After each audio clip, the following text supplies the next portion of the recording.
అయితే ఇక తెలంగాణ రాష్ట్రంలో మరీ ముఖ్యంగా ఇటీవల కాలంలో జరిగినటువంటి ఉద్యోగ నియామకాల్లో అప్పనంగా ఈడబ్ల్యూఎస్ కోటా పేరు మీద వేలాది ఉద్యోగాలు బీసీల తలల్లోంచి ఎత్తుకపోయినటువంటి తినే తలలోంచి తీసుకుపోయినట్టుగా ఉంది.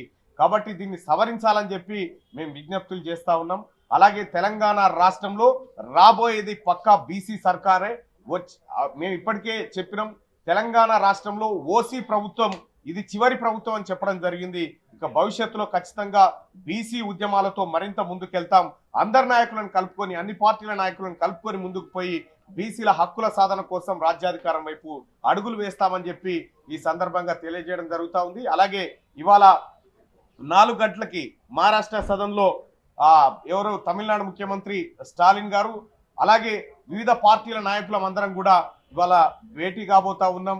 జాతీయ స్థాయిలో ఓబీసీ నినాదం, మహిళల హక్కుల విషయంలో మహిళలకు ఇచ్చినటువంటి రిజర్వేషన్లో ఓబీసీ మహిళలకు కూడా ప్రత్యేక కోటా ఇవ్వాలనేటువంటి డిమాండ్లతోటి ఇవాళ సదస్సు నిర్వహించుకోబోతా ఉన్నాం.